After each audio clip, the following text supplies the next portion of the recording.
Salut, salut à tous. Ce soir, cet après-midi, je vous lis un conte de Philippe Aubert de Gaspé, Légende de Madame d'Aberville. Il me semble, maman, que ce sera un nouveau souvenir de la plus tendre des mers que j'emporterai avec moi dans la vieille Europe. Je n'ai rien à refuser à mon fils, dit Madame d'Aberville.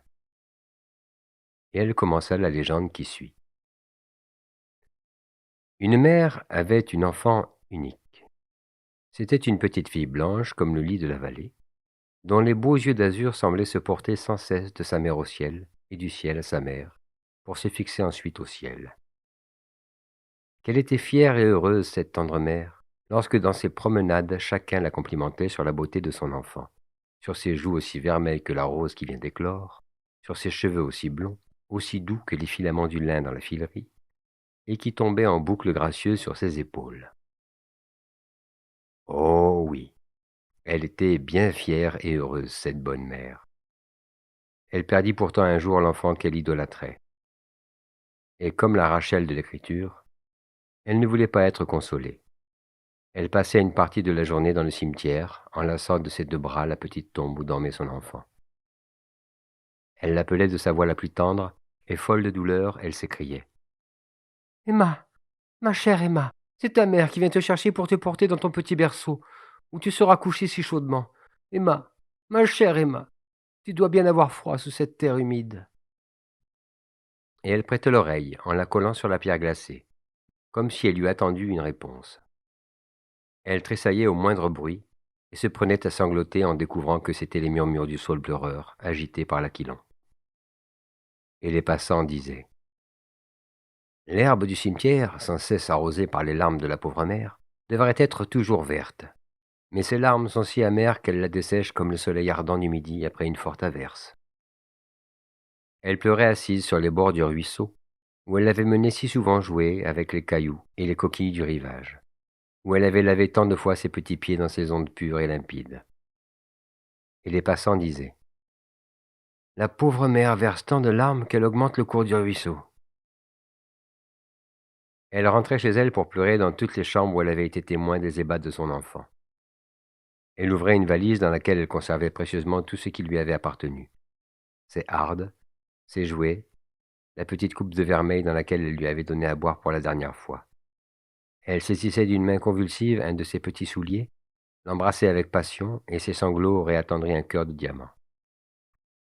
Elle passait une partie de la journée dans l'église du village à prier, à supplier Dieu de faire un seul miracle pour elle, de lui rendre son enfant. Et la voix de Dieu semblait lui répondre. Comme le saint roi David, tu iras trouver ton enfant un jour, mais lui ne retournera jamais vers toi. Elle s'écria alors. Quand donc, mon Dieu? Quand aurai-je ce bonheur? Elle se traînait au pied de la statue de la Sainte Vierge, cette mère des grandes douleurs, et il lui semblait que les yeux de la Madone s'attristaient, et qu'elle y lisait cette douloureuse sentence. Souffre, comme moi, avec résignation, ô fille d'Ève, jusqu'au jour glorieux où tu seras récompensée de toutes tes souffrances. Et la pauvre mère s'écriait de nouveau. Quand donc, ma bonne Sainte Vierge, arrivera ce jour béni? Elle arrosait le plancher de ses larmes et s'en retournait chez elle en gémissant. La pauvre mère, après avoir prié un jour avec plus de ferveur encore que de coutume, après avoir versé des larmes plus abondantes, s'endormit dans l'église. L'épuisement amena, sans doute, le sommeil. Le bedeau ferma l'édifice sacré sans remarquer sa présence. Il pouvait être près de minuit lorsqu'elle s'éveilla. Un rayon de lune qui éclairait le sanctuaire lui révéla qu'elle était toujours dans l'église. Loin d'être effrayée de sa solitude, elle en ressentit de la joie. Si ce sentiment pouvait s'allier avec l'état souffrant de son pauvre cœur. Je vais donc prier, dit-elle, seule avec mon Dieu, seule avec la bonne Vierge, seule avec moi-même. Comme elle allait s'agenouiller, un bruit sourd lui fit lever la tête. C'était un vieillard qui, sortant d'une des portes latérales de la sacristie, se dirigeait, un cierge allumé à la main, vers l'autel. Elle vit avec surprise que c'était un ancien bedeau du village, mort depuis 20 ans. La vue de ce spectre ne lui inspira aucune crainte. Tout sentiment semblait éteint chez elle, si ce n'est celui de la douleur. Le fantôme monta les marches de l'autel, alluma les cierges, et fit les préparations usitées pour célébrer une messe de requiem. Lorsqu'il se retourna, ses yeux lui parurent fixes et sans expression, comme ceux d'une statue. Il rentra dans la sacristie et reparut presque aussitôt, mais cette fois précédant un vénérable prêtre, portant un calice et revêtu de l'habit sacerdotal d'un ministre de Dieu, qui va célébrer le saint sacrifice. Ses grands yeux démesurément ouverts étaient empreints de tristesse. Ses mouvements ressemblaient à ceux d'un automate qu'un mécanisme secret ferait mouvoir. Elle reconnut en lui le vieux curé, mort aussi depuis 20 ans, qui l'avait baptisé, lui avait fait faire sa première communion. Loin d'être frappée de stupeur à l'aspect de cet hôte de la tombe, loin d'être épouvantée de ce prodige, la pauvre mère, toute à sa douleur, pensa que son vieil ami, touché de son désespoir, avait brisé les liens du linceul pour venir offrir une dernière fois pour elle le saint sacrifice de la messe. Elle pensa que ce bon pasteur qui l'avait consolée tant de fois venait à son secours dans ses angoisses maternelles. Tout était grave, morne, lugubre, sombre et silencieux pendant cette messe célébrée et servie par la mort.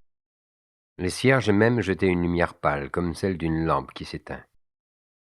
À l'instant où la cloche du Sanctus, rendant un son brisé comme celui des os que casse le fossoyeur dans un vieux cimetière, annonçait que le Christ allait descendre sur l'autel, la porte de la sacristie s'ouvrit de nouveau et donna passage à une procession de petits enfants, qui, marchant deux à deux, défilèrent, après avoir traversé le chœur, dans l'allée du côté de l'épître.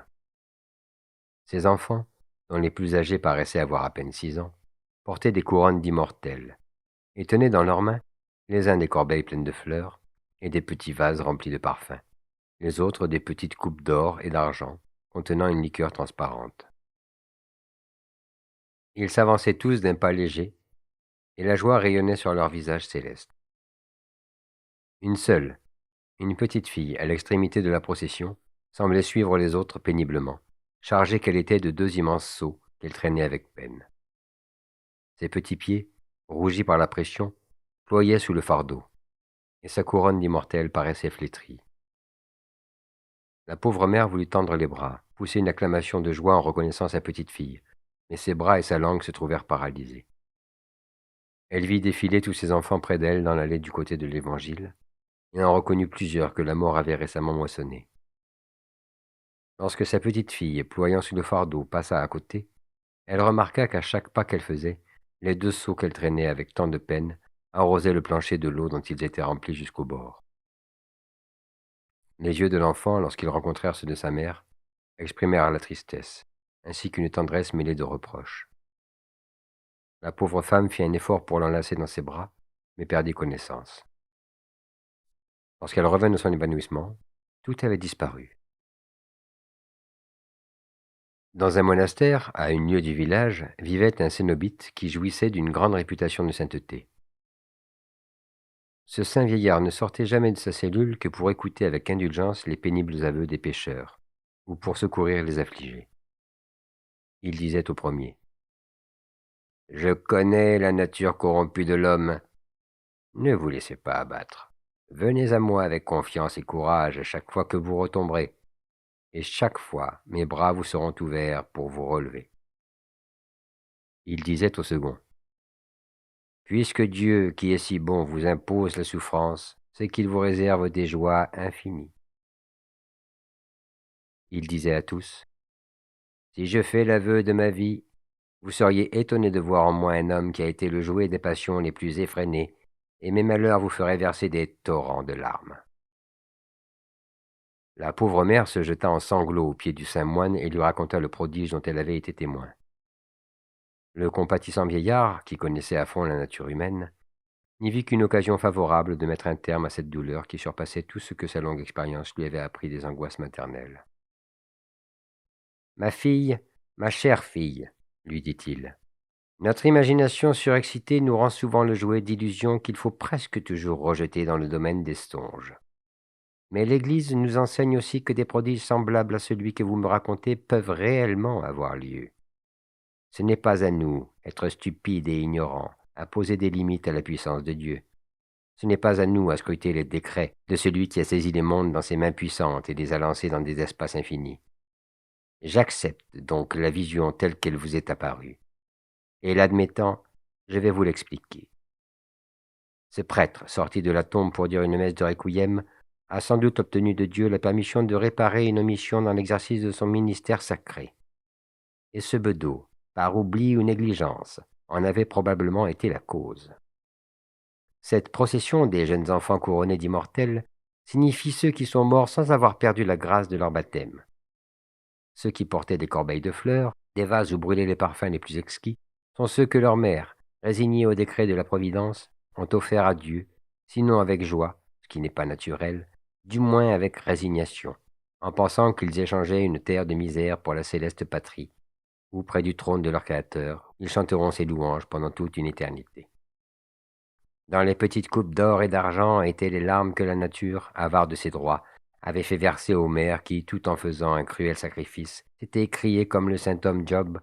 « Mon Dieu, vous me l'avez donné, mon Dieu, vous me l'avez ôté, que votre saint nom soit béni. » La pauvre mère, toujours agenouillée, buvait avec ses larmes chacune des paroles qui tombaient des lèvres du saint vieillard.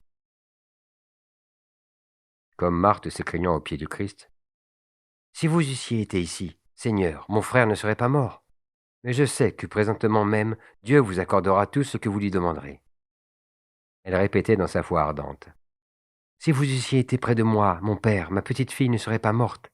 Mais je sais que présentement même, Dieu vous accordera tout ce que vous lui demanderez. » Le bon religieux se recueillit un instant et pria Dieu de l'inspirer.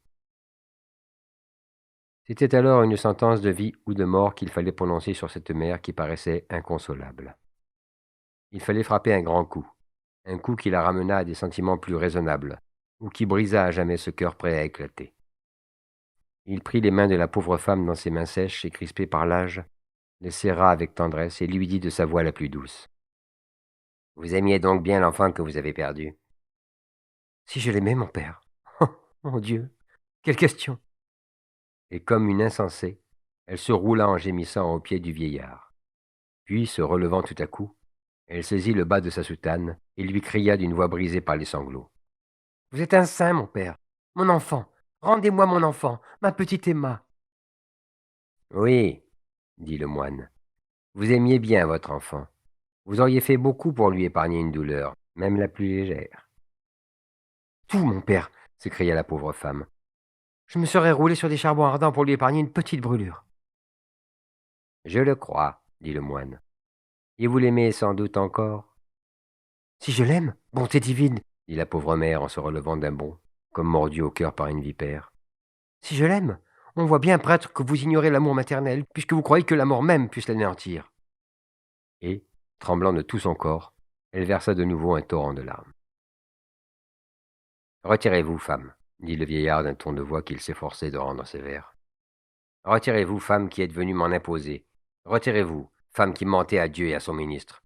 Vous avez vu votre petite fille ployant sous le fardeau de vos larmes, qu'elle a recueilli goutte à goutte, et vous me dites encore que vous l'aimez. Elle est ici, dans ce moment, près de vous, continuant sa pénible besogne, et vous me dites que vous l'aimez. Retirez-vous, femme, car vous mentez à Dieu et à son ministre. » Les yeux de cette pauvre mère s'ouvrirent comme après un songe oppressif. Elle avoua que sa douleur avait été insensée, et en demanda pardon à Dieu. « Allez en paix, reprit le vieillard. Priez avec résignation, et le calme se fera dans votre âme. » Elle raconta quelques jours après au bon moine que sa petite fille, toute rayonnante de joie, et portant une corbeille de fleurs, lui était apparue en songe pour la remercier de ce qu'elle avait cessé de verser des larmes qu'elle aurait été condamnée à recueillir. Cette excellente femme, qui était riche, consacra le reste de ses jours aux œuvres de charité. Elle donna aux enfants des pauvres les soins les plus affectueux et en adopta plusieurs. Lorsqu'elle mourut, on grava sur sa tombe « Si la mère des orphelins ». Soit disposition d'esprit dans les circonstances où se trouvait la famille, soit que la légende elle-même fut empreinte de sensibilité, tout le monde en fut attendri, quelques-uns jusqu'aux larmes. Jules embrassa sa mère en la remerciant et sortit de la chambre pour cacher son émotion. « Mon Dieu, s'écria-t-il, conservez mes jours, car s'il m'arrivait malheur, Ma tendre mère serait aussi inconsolable que la mère de cette touchante légende qu'elle vient de nous raconter. Quelques jours après, Jules et son ami voguaient sur l'océan, et au bout de 2 mois, arrivaient en France, après une heureuse traversée.